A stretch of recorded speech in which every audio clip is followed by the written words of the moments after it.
Meet PAT. PAT stands for Public Accountability Team. Right, part two of Wednesday at the Colchester council meeting.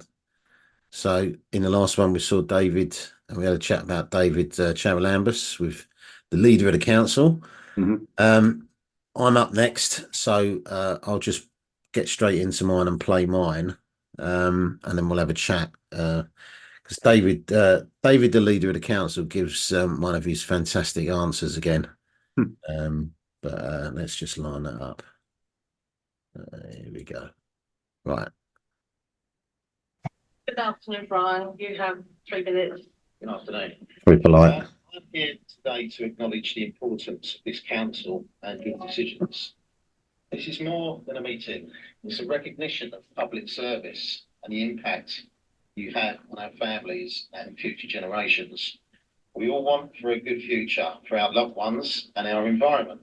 This means good housing, thriving local businesses, and other positive outcomes.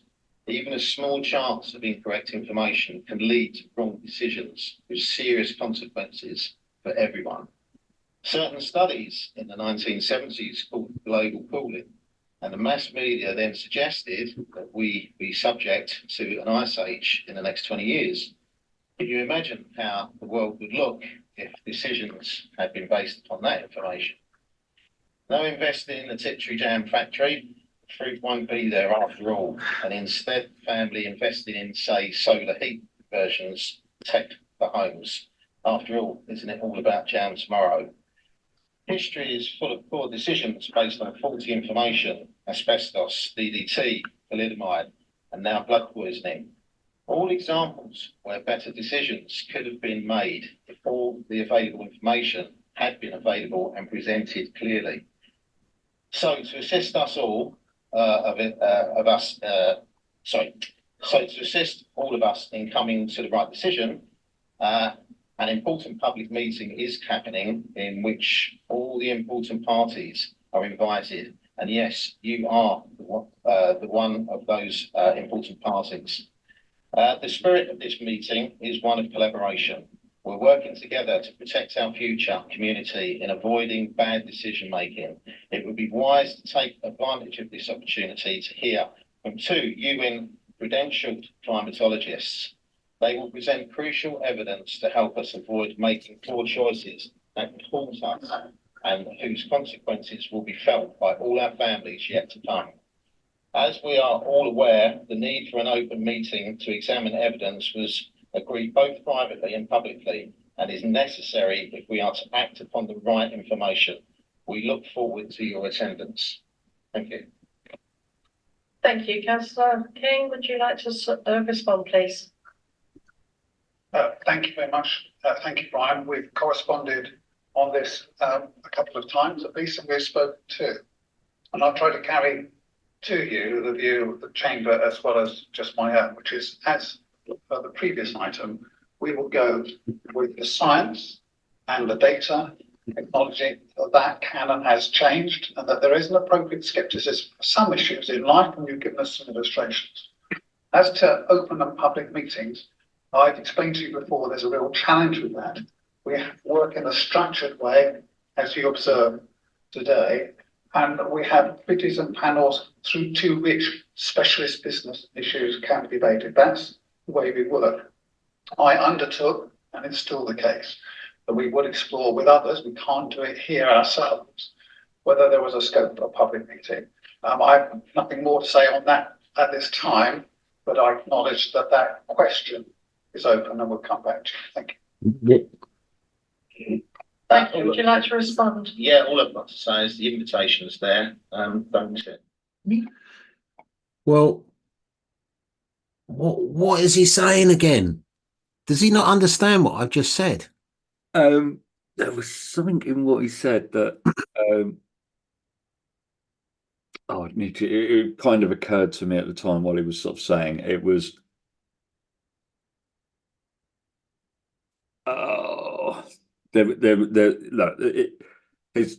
he's necessarily evasive. He claims, he claims on the one, there's this There's a challenge. It's a yeah, Why is it a exactly. challenge? But yeah, and well, no, what he basically, that was what he alluded to. So he's alluded again to, we know what his problem is because he's had obviously a schematic for how the meeting was to go. He appeared to be reasonably okay with one speaker, two speaker, three speaker, four speaker. Mhm. He had a huge problem with us suggesting that perhaps we should understand the nature of the relationship at the outset of the meeting. And Mhm. then there was a subsequent bit at the end, which was going to go to the timeline of the climate emergency and blah, blah, blah. He didn't like those two No. at all. In fact, and it's hilarious how he's still focusing on that's still coming out in the way that he's speaking. Yeah. There's a bit of there's an appropriate method. What he really doesn't like, and this is what I'd love to understand, why do people who are placing themselves in a governance position, Mhm. remember they're placing themselves there. They don't have to do it. No. And that goes to an interesting comment later on when they talk about the pressure that they feel that they're under and how close to breaking point they are. That is a very peculiar thing that they said because why?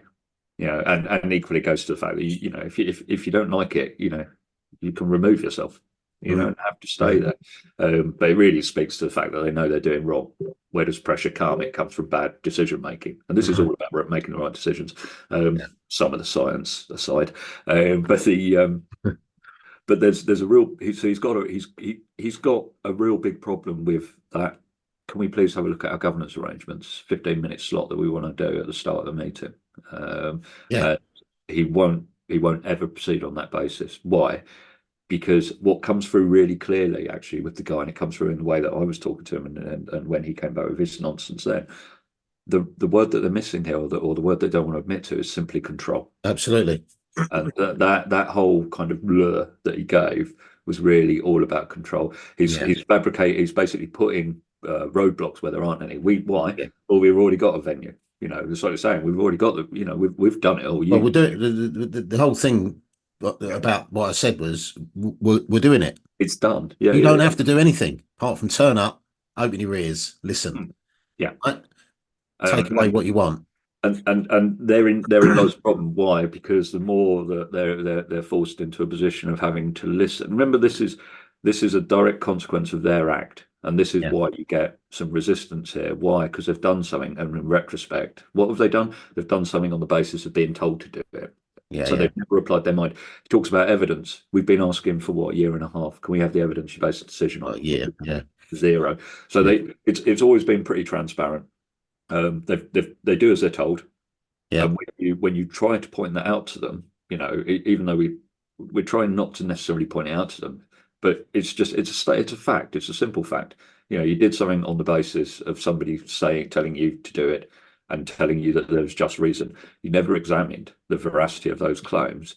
You did what you've been effectively guided to do, and now that the people are turning up and sort of asking for the underlying evidence for that, rather than just putting being the adult in the room and kind of going, what, all right, not you win, but yeah, you're right. We didn't undertake our due diligence that you make reference to. We didn't do it. We're terribly sorry. Let's go and do that due diligence now, is what we're really saying. And then the consequence of that due diligence is, if on balance, that the decision that you made to declare your climate emergency was actually one that you shouldn't have done, reverse it. Be done with it. There's a phrase: best available evidence. Now, if you haven't looked at the dissenting side, right, how can you choose the best available evidence? You haven't looked at all the evidence. I think he made a claim that he's looked at this keenly been looking at this for some time. But when I questioned him before and asked him, well, what sort of dissenting information? Oh, not a great deal. Well, hang on a minute. So you just as soon as you started talking about that, I just thought the answer to that question was bollocks. Well, yeah. There you go. There you go. What else? How else can you say it?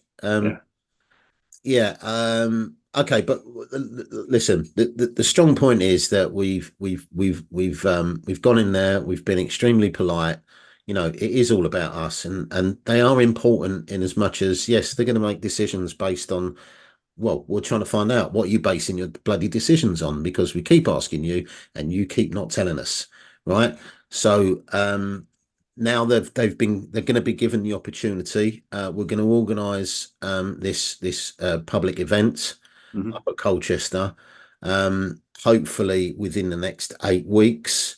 Yeah. All the councillors, all 51, will be emailed. They will be invited, again, formally invited by way of email. And it's up to them, isn't it?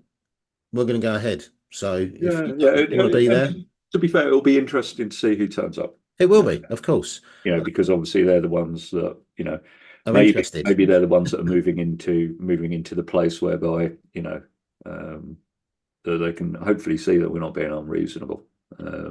But I'm not altogether convinced that head councillor King will be there, shall we say? Listen, let's keep them warm, and let's have the meeting. Let's proceed with the event. Only evidence-based information is to be presented. We're going to be extremely strict on that, and we'll run into a timescale on that event as well. I think it's 30 minutes per speaker. 2 speakers are going to be I think they're UN credentialed, aren't they?